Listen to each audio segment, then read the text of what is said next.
Hey everybody, this is Scott.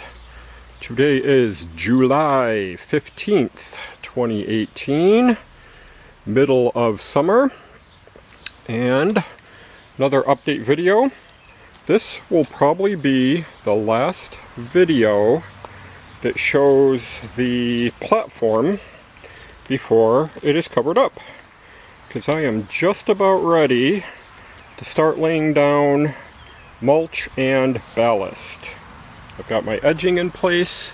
I've got chicken wire and screen in place. As I said before, all this needs to hold up is mulch. So there's pretty much going to be no weight on that chicken wire. So it doesn't have to be super strong. It is definitely strong enough. I've got most of the screen down, except on my access hatch over there. And I mentioned in the last couple videos that I was going to talk about why I built this ladder support for the track this way. This is kind of a modification of the traditional ladder roadbed method. Normal ladder roadbed with PVC vinyl is the width of the track only. It's not this wide.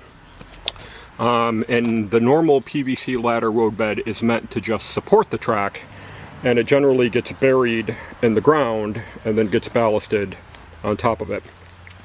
I don't have a trench here where I can make a trench for ballast because there's no ground, no dirt on top of this platform. So instead I came up with this idea of this wide ladder, and the reason I want this at all is because mainly only for aesthetics, because I am into edges. Let me show you. My wife and I have lived here 12 years this summer, and we have built all these gardens, and you can see I have wood landscape timber edges everywhere. The pond has stone edges. More landscape timber, more wood. These are some old logs, and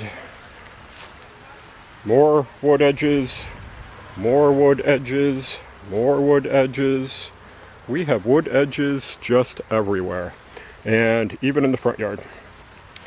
And the reason for these edges is basically weed control.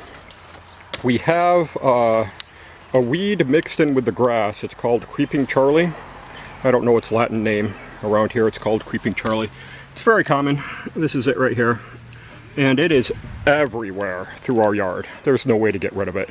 I am not going to weed spray our entire yard. That's never going to happen. And even if I did, it would just come back in from the neighbors' yards. And I'm not that concerned about yard neatness. I am not one of, or grass perfection. I am not one of those guys that has to fertilize and kill weeds in my lawn. From 10 feet away, I mean, look, it's green, it's fine, it's nice. I don't care about weeds. But anyway, to keep the Creeping Charlie out of the garden beds, you need a hard edge. Otherwise, it's just going to mix right in, and it'll creep in, and it'll take over the gardens. So in order to keep the gardens separate from the grass, you gotta have a hard edge. So we've been building these edges for 12 years.